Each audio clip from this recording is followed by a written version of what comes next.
Bonjour à tous, bienvenue dans cette nouvelle vidéo. Alors cette semaine, ce qu'on va faire, c'est qu'on va comparer deux balles. J'avais vu dans une vidéo d'Avigolf la comparaison entre la Pro V1, qui est ici, et l'Inesis 900.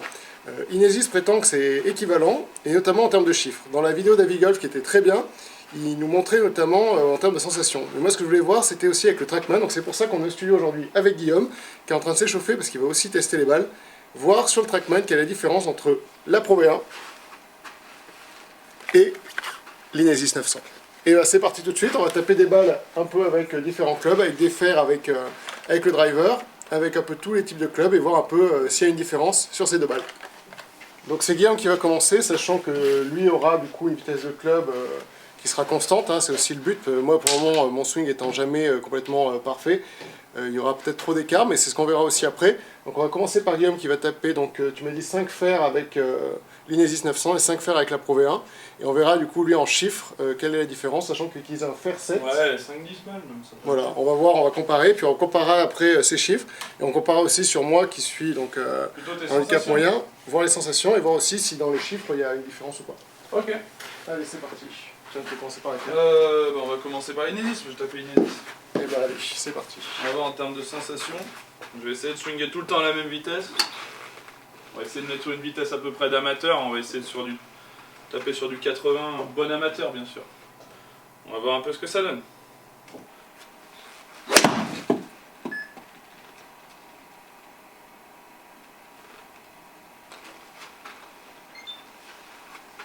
Déjà en termes de sensations, c'est pas mal.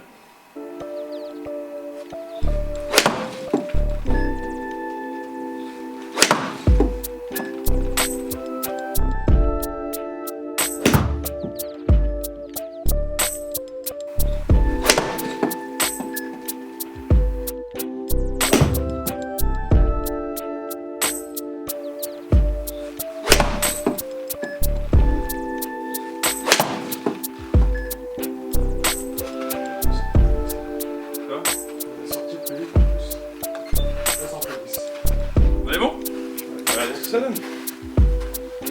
C'est bien compté. 9. Je sais pas compter. 3. Allez, on tapera 9 balles, on va passer à la Pro V1. Hop.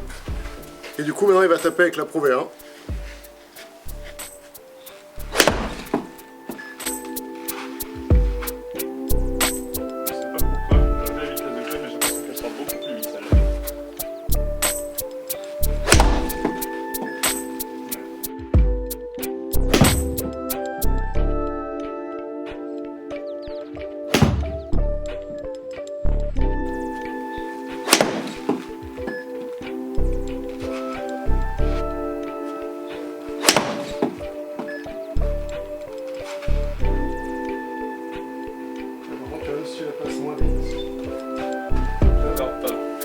C'est quasiment similaire en termes de chiffres. On va regarder sur le fer 7, mais je pense pas qu'il y ait énorme. Parce que là, tu vois, la vitesse de club, on est à 90. Quand je suis sur l'autre fer, je suis à 90, c'est exactement les mêmes. Vous allez voir. Donc si on regarde sur les fers. Ouais. La bleue va légèrement plus loin. C'est la Pro V1. Ok, le Pro V1 va légèrement plus loin. On est sur des vitesses de club qui sont équivalentes. Donc après, j'ai eu 2 balles qui étaient ratées à gauche. Donc ça, après, c'est le swing. Hein. Ouais, je suis pas Tiger Woods. Hein. Loin de là. Et ouais, en termes de distance, la Pro V1 va légèrement plus loin sur un fer 7. Donc ce qui devrait être exponentiel hein, sur un fer. Sur un driver. Voilà, sur le driver, pardon, ça devrait être plus important. En termes de ball speed, parce que c'est ce qui m'intéresse, la moyenne, elle est à 117. Allez, contre 121. Ouais. Le ball speed est plus important sur la Pro V1, qui est quand même pas négligeable. Hein. Après, il peut y avoir des erreurs de loft et compagnie, mais la balle sort beaucoup plus. Tu vois, 123 contre 117, 118. Ouais, tu vois, celle qui est sortie le plus fort, c'était 120. Pour une vitesse de club de 91.1 et 91.1, on a déjà 3 miles de différence. Donc d'accord, donc on ne peut pas dire que c'est pareil que la Pro V1, parce que 3 miles c'est pas rien. On se rend pas compte. Après en termes de smash factor, les smash factor ont un 33 de moyenne contre un 30. Donc pareil, la Pro V1 gagne là sur les fer 7. Et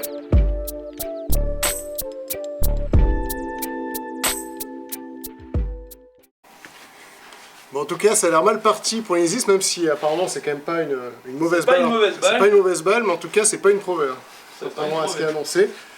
On voit déjà sur le Fair 7 qu'il y a une différence sur le ball speed. Et même en termes de sensation, Guillaume, lui, la sent différemment. Et là, tu vas passer du coup au driver. Et pourtant, je suis pas un joueur Pro V1 à la base. Moi, c'est parce que Pro V1, c'est la marque dont tu voulais en parler. Moi, je joue plus des Callaway. Ouais. Mais après, Pro V1, c'est des super balles. C'est la balle numéro 1 dans le monde, c'est pas pour rien. Ouais. Bon, allez, on va essayer sur 5 drives. On va voir ce que ça donne. On va les appuyer un peu pour commencer à faire du choix. On va l'utiliser la balle.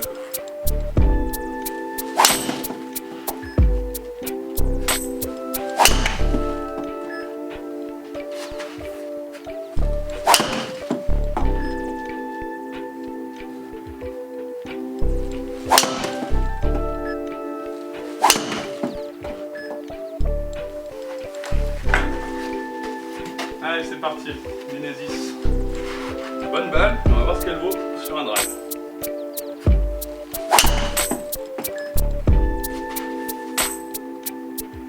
Swing est parfaite.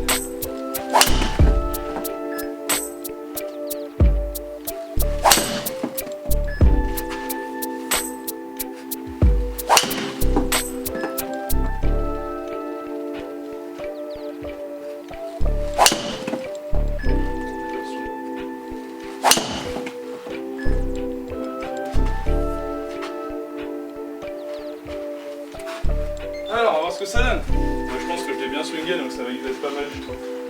Alors, si on regarde du coup la différence en termes de driving, bah, la Inesis a moins de dispersion. Sachant que tu en as mis une à gauche quand même. J'en ai foutu une à gauche complet avec le driver. Mais encore une fois, j'ai l'impression qu'elle va un tout petit peu plus loin quand on regarde en moyenne. La tightless va légèrement plus loin. Après, il y a le swing. Hein. Ouais. Je n'ai pas encore joué sur le tour, hein. Je ne suis pas PG et tour. Mais elle répond bien. Je pensais que ça allait être moins bien sur les longs coups. Après, j'ai très bien swingé, j'ai eu la sensation de bien la frapper. Très bien centré. Donc, on va dire que j'ai bien swingé sur les balles et je ratais un peu plus sur les. Mais si on regarde, c'est pas catastrophique. Hein. Mais Pro V1, ça va aller légèrement plus loin, pas grand chose. Ce qui va nous intéresser, c'est le ball speed. D'accord? Parce que les vitesses de club, j'ai essayé de faire le mieux possible, hein, mais là, avec la fatigue. Alors, on est entre 113, moyenne 113.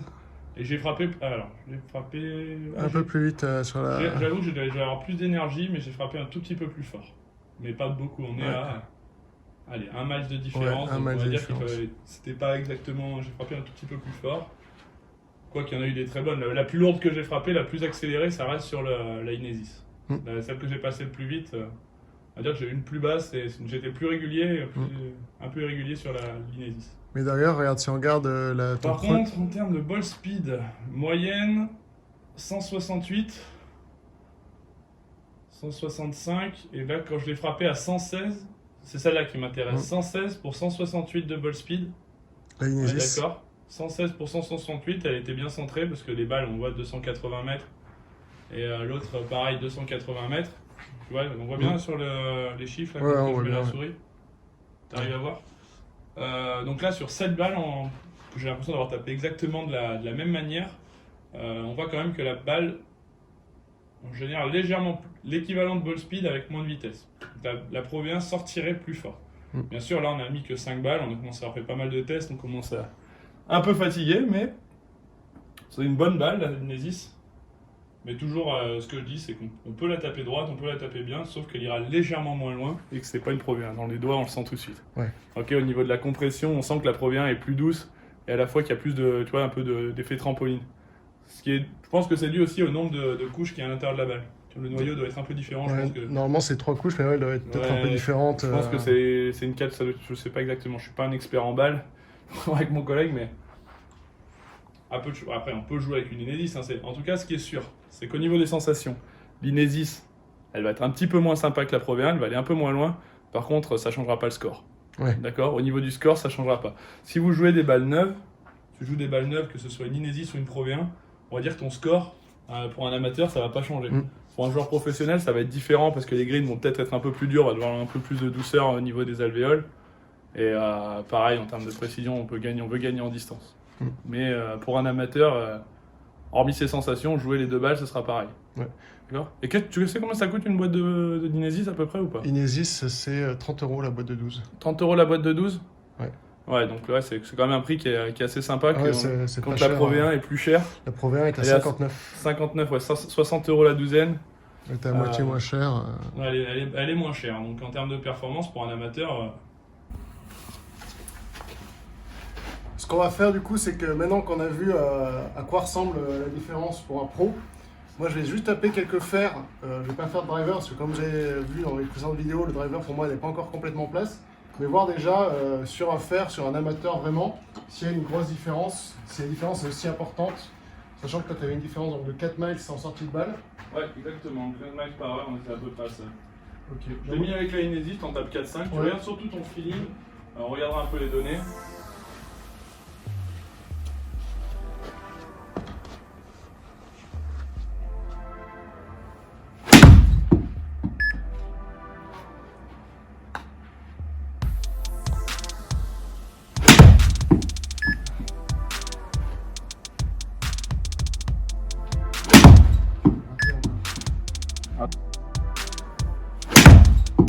Bien. Là, t'es belle.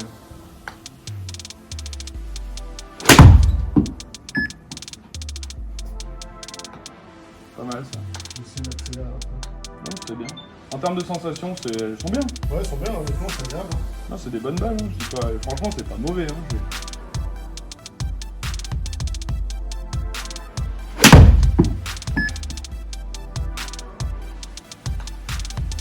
Voilà, mon swing il est bien. Allez, vas-y, passe sur la Pro V1 maintenant. Ouais.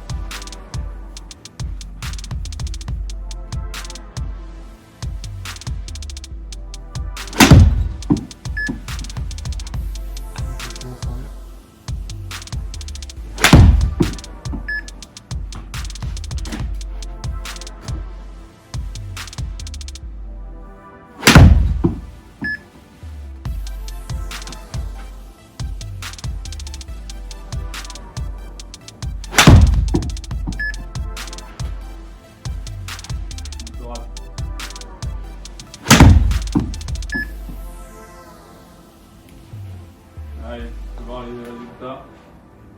Alors, les résultats pour moi. Allez, bah t'as fait des grattes, mais sinon en termes de balles, c'est quasiment les moyennes. Total 130. Ah, quoique. Si t'as eu des grattes, oui, mais t'as eu des grattes, t'as eu des trucs. Bon, Ouais. on va dire que là pour toi, sur ce que t'as fait, 8 mètres de différence en gain de la Pro V1. Ouais. Le Pro V1 est un peu meilleur pour toi. En termes de spin, la Pro V1 met plus d'effet. Ouais. Ok. En termes de vol, elle vole plus loin aussi, 10 mètres de plus. En termes de dispersion latérale, tu as été meilleur avec la Inesis en dispersion latérale. Ouais, parce que j'en ai plus gratté. Et en ball speed, ouais, après ça a été un peu. On va dire sur les balles équivalentes, en ball speed, tu as été. Pour tes vitesses équivalentes. Donc pour toi, aucun intérêt d'acheter des Pro V1. Ouais. Tu vois, par rapport à ton niveau et tes vitesses, acheter une Pro V1, ça sert à rien du tout. À part, je joue une Pro V1. Quoi. Ouais, voilà, Au niveau des sensations autour des greens, c'est très sympa. Par contre, acheter une Pro V1 pour toi, il n'y a pas d'intérêt. Il vaut mieux acheter une balle d'une gamme autour de 30 € la douzaine que de mettre 60 €. Comme ça, tu fais ton calcul. Si tu achètes 10 boîtes, tu peux t'acheter un driver en économie. Voilà, donc ça, ouais, au niveau des équivalences. Ok. C'est pour moi. Voilà, toi, ta gamme de balles, c'est dans la trentaine d'euros. D'accord.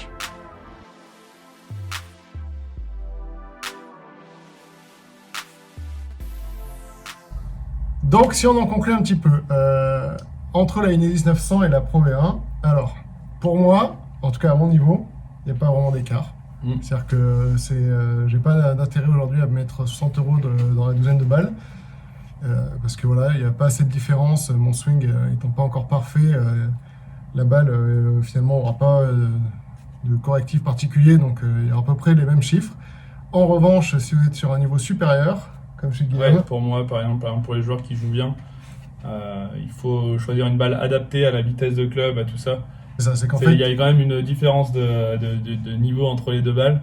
c'est une bonne balle, mais c'est pas une Pro V1. Il y a quand même une différence. Il y a une différence, c'est pas tout à fait la même. On peut pas se frotter au leader du marché en disant, en arrivant avec des balles moitié prix, c'est pas possible. C'est comme si on te disait, t'as une BMW et une haut de gamme et t'as une Clio, quoi. Ouais. Nous on a des Clio, mais on a des Clio, mais voilà, donc c'est pas la même chose. C'est pas tout à fait la même chose, mais en tout cas ça reste quand même une bonne balle. Ça reste une bonne balle. Et moi, ce que je préfère voir sur les amateurs, c'est pas forcément la balle la plus haut de gamme, mais toujours une balle de bonne qualité. Quoi. Parce que franchement, arrêtez de jouer les balles que vous trouvez au fond d'un lac. On va voir dans une prochaine vidéo qu'une balle trouvée au fond d'un lac, au niveau de la vol, au niveau de la dispersion, c'est catastrophique. Pareil quand vous êtes sur les practices, les balles de practice. La majorité des fois où je me suis retrouvé sur des practices, on avait mis le trackman derrière, donc le trackman qui est quand même très fiable, nous annonçait des balles en draw, donc avec le chemin club qui veut faire des draws, la balle partait 40 mètres à droite. Ouais. Donc si c'est pareil, imaginez-vous sur le parcours, là, tu t'imagines, sur le parcours, tu mets une balle pourrie, tu fais un drive parfait, la balle elle finit dans l'eau, tu perds des mètres, tu perds tout ça. Ok ? Donc achetez des bonnes balles. Exactement. Donc des bonnes balles, c'est important. Okay. Et restez d'ailleurs, abonnez-vous à la chaîne parce que prochainement il y aura une vidéo qui va sortir où on va justement comparer, comme il parlait, des balles qui sont tombées au fond d'un lac. Donc on va, voilà, ce genre de balles. Tu les connais celles-là ? Hein ? Voilà, des balles que balles pourries là, il joue avec ça là. Voilà, des balles que j'ai payé 10 centimes. Et ben du coup on comparera. Je vais vous montrer ce qu'on en fait de ces balles. On les prend, on voit une poubelle et on les jette. Donc voilà, la prochaine fois on comparera dans une prochaine vidéo justement entre on prendra la Pro V1 ou les 1900, on verra en tout cas une balle. Aussi, on a des balles ici qui ont One Core, Callaway. Voilà, des balles premium comparées à une balle justement qui était tombée dans un lac ou une balle de récupération qui a bien vécu et on verra à quoi ça ressemble en termes de données. Parfait. Allez, ciao.